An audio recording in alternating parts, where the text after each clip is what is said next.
Ok, vidéo du jour. Aujourd'hui, on va commencer par une petite question.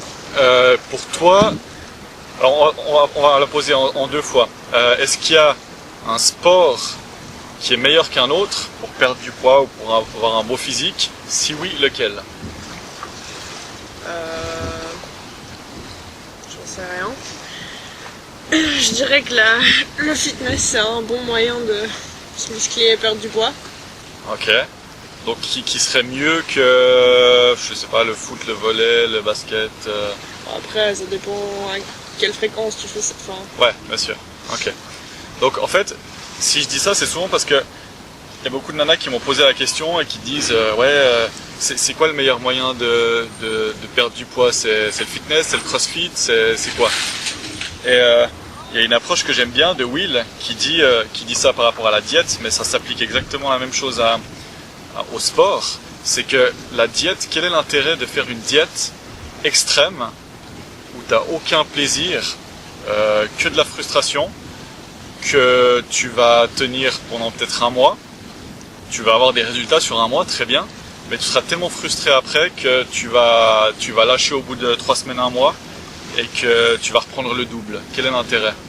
Donc c'est ça qui est super important de comprendre, c'est faites un sport que vous aimez, peu importe lequel, essayez-les tous, faites un truc que vous aimez et faites-le sur la longueur. C'est la même chose pour la diète.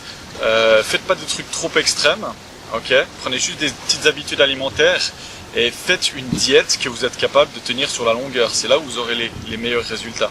C'est comme je l'avais dit dans une ancienne vidéo et c'est très vrai. Il y a une phrase que je dis tout le temps, c'est quand tu veux construire ta maison, tu commences par les fondations avant de savoir quel magazine Playboy tu vas mettre dans tes toilettes. Ok? Tu vois ce que je veux dire? Ouais. Et c'est exactement ça. Et dans notre génération maintenant, c'est la même chose avec la nutrition et les suppléments.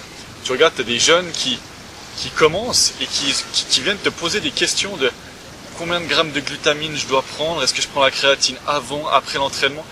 Et tu leur poses la question, mais tu sais combien de calories tu manges par jour? Tu sais combien de calories tu as besoin par jour? Ils n'en savent rien. Fais déjà ça. Après, on verra combien de grammes de glutamine tu auras besoin.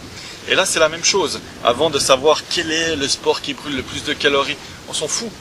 Essaye-les tous. Et choisis celui que tu préfères et éclate-toi et fais-le à fond.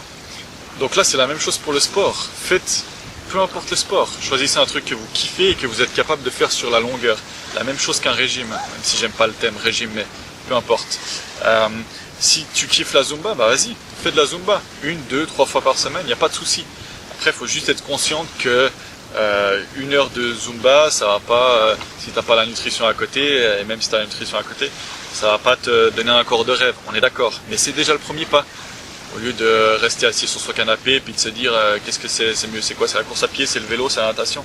Peu importe, juste bouger. C'est comme Cyril Raffaelli, c'est un cascadeur français qui a travaillé sur beaucoup de films d'action et qui fait du parcours et tout ça. Il y a toujours un peu cette guéguerre entre ceux qui font du parcours, ceux qui font de l'acrobranche, pas de l'acrobranche, de l'acro street.